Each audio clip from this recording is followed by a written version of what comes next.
Let's talk about some metrics. Metrics matter. I got 3 clients this week that I've had a conversation with. These clients, I love them dearly, but they are all terrified of this little glass or plastic box that sits on your bathroom floor. You know what I'm talking about, the scale. They don't want to weigh in. They don't want to see what's happening. It's almost like they don't want to open up their bank account and see if there's any money in there. They're terrified. Why is that? Because ignorance is bliss. If I can't see it, I don't have to say it. That's a problem. So we're going to dive straight into the measurements and the metrics that matter when it comes to your journey and becoming the best possible version of yourself that you can be.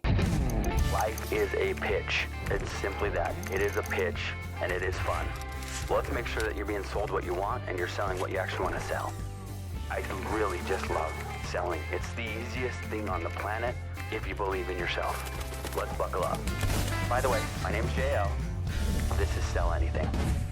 Let's think about back onto the day of The Biggest Loser. You guys remember that show? The Biggest Loser, they had weigh-ins once a week. And what was their worth on the show determined by, and what got them kicked off of the show? How much weight they actually lost on the scale. What it says on the scale actually does matter. It's not BS. It's LBS. It's just data. But people look at it like it's a report card. People look at it like their self-worth is all wrapped up in that little shiny digital number that pops up in between their feet whenever they decide to step on there. It's a joke. That is not your worth. Your worth is infinite. We've discussed this. I'm going to take that to the bank. It is infinite. Your worth is who you are. The scale does not determine that. You were created in the image of an almighty God who loves you and wants you to be the very best that you can be. And you're given that little plastic box, all of your confidence for the day, the week, the month, and then causing you to quit your goals. That's BS. Do not do that. Here's what I want you to do. There are a handful of things that can make that scale fluctuate. I like to call it, what the flux? Because you get up on that scale and you're like, what on earth? How am I up 2 pounds today? Well, the reality of it is, what happened? Did you sleep well? That matters. Inflammation goes up. The scale goes up. Did you drink a bunch of water? Did you eat Mexican food? It's full of sodium. It's going to make you retain some stuff. There are little things like the time you weigh yourself. Good rule of thumb when you're weighing yourself, after you go to the bathroom, weigh yourself same time every day. It's just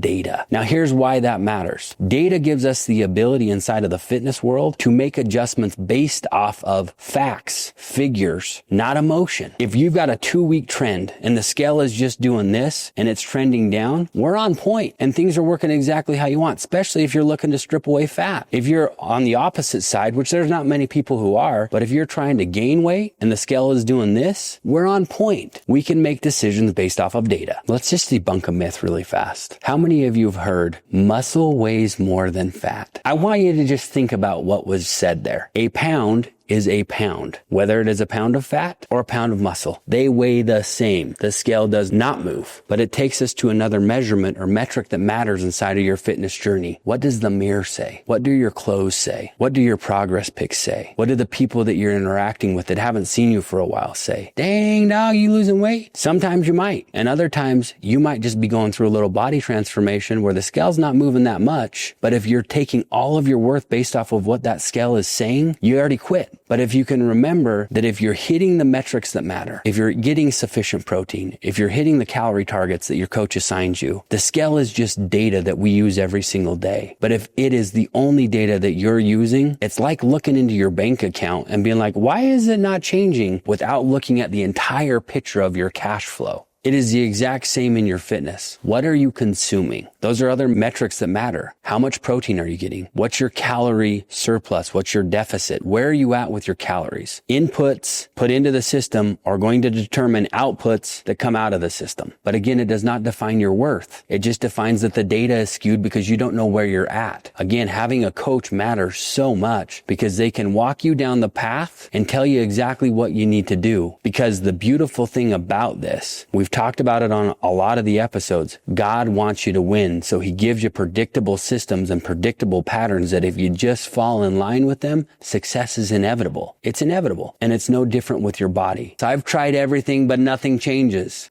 Come on, maybe. But if that was actually true, then you'd already be where you're supposed to be. We have established the fact that the scale does not determine your worth. If we haven't, I didn't do a good job, so I'm going to say it one more time. The scale does not determine your worth. Let me tell you 5 things that the scale actually does as you go about your fitness journey. Number 1, the scale is just daily exposure that removes emotion. The more you expose yourself to it, the more it becomes normal. And the more it becomes normal, the more it becomes numb. And it's just a number that you can look at. How many people do you know that just swipe their card, and never open the bank account to see where they're actually at? Unfortunately, it's a lot of people, but those are the people that don't have any money. Those are the people that are broke. You don't have to be broke in any area of your life, especially with your body. It's not meant to be broken. It's meant to be bold, and it's meant to work. Take the emotion out of what the scale says. Number 2, track trends, not moments. And I'm not talking about TikTok. I'm talking about the trends that you see over a week period as you have those moments on the scale. Tracking trends over a weekly basis gives you a whole bunch of data that you can make decisions based off of. Weight can fluctuate from 2 to 5 pounds a day, sometimes more. You've seen people go on cruises and they come back 10 pounds heavier. They were only gone for 4 days. Your body will fluctuate based off of what you're putting into it. It's not a big deal. It's not scary, but the more you look at the trends, the more you can make the transitions necessary for transformation to come through. Number 3, this one is huge. You've got to separate observation from evaluation. What you observe in between your toes is simply that. It is not an evaluation of your self-worth. Let's go back to the analogy of the bank account. I'm not saying this is you. I'm not saying it's me. I'm not saying it's not. But how often have you avoided looking at your bank account because you know it's in the red? You know you did something naughty, you overspent more than you should, so you just avoid looking and you wait until the card doesn't go through. The scale is no different. Avoidance is a problem. Do not avoid it, because then it creates a whole cycle of shame. If you avoid it, a week goes by and you hop on the scale. Now remember, your weight can fluctuate 2 to 5 pounds a day. So let's say you hop on the scale from a week ago after having avoided it because you've been eating things that aren't on target with your plan. That happens. Everybody's done it. But you're avoiding the scale, you hop on, you see that it's 6 pounds heavier than it was before. Holy Hannah, is the shame thick. Holy Hannah, is the guilt thick. All of a sudden, the stories start flowing of, why am I even trying? I've tried everything. I'm never going to be able to do it. And then you get disgusted with yourself enough that you end up restarting and recommitting. All of which could have been avoided by not avoiding the number in between your toes on the scale. Just weigh in. Check in where you're at. Feedback. That's all it is. Let's wrap this up and put a bow on it. Number 5,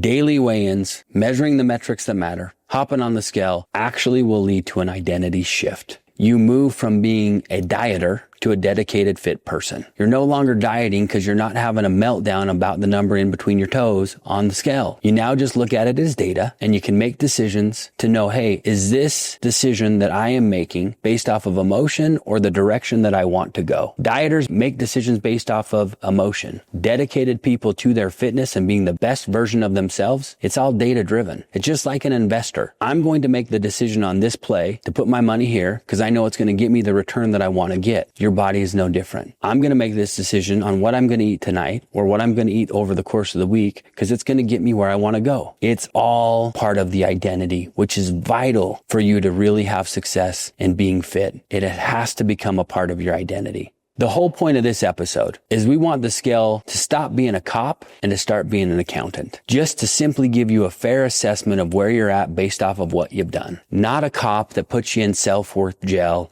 and throws you into the pit of despair because you're not where you thought you needed to be. It's just a number. It doesn't define your worth. It's just feedback to help you forward. Make it a great day.